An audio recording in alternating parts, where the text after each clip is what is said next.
आपको दरोगा जी बुला रहे हैं। हाँ बताइए तुम्हारा क्या FIR है?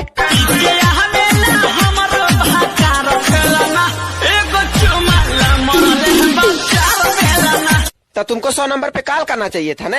कैसे कहीं हमके दुख भरपूर देले बा। अच्छा सिम लोढ़ा से तूर देले बा। अरे तो जब नैहर के यार से बेरी बेरी बतियाएगी तो सिम तो नहीं देगा। 4 बेलना वाला गाना हो रहा है दोबारा। और चिप चिप सा क्या हो रहा है?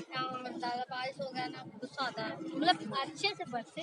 हाँ सही से बरसे। एगो चुम्मा ले मरले बचाल बेलना। और एक चुम्मा में 4 बेलना।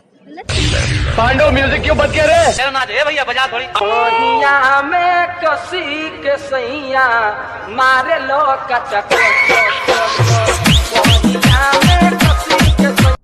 सुनो ये पाए करऊ धड़कत छाती हमारे बा। हाड फेल हो जाई सोया के हमारा, हाड फेल हो जाई सोया के हमारा।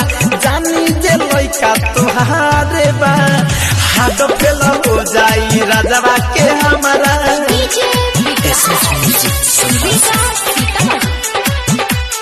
हाड फेल हो जाई राजवा के हमारा।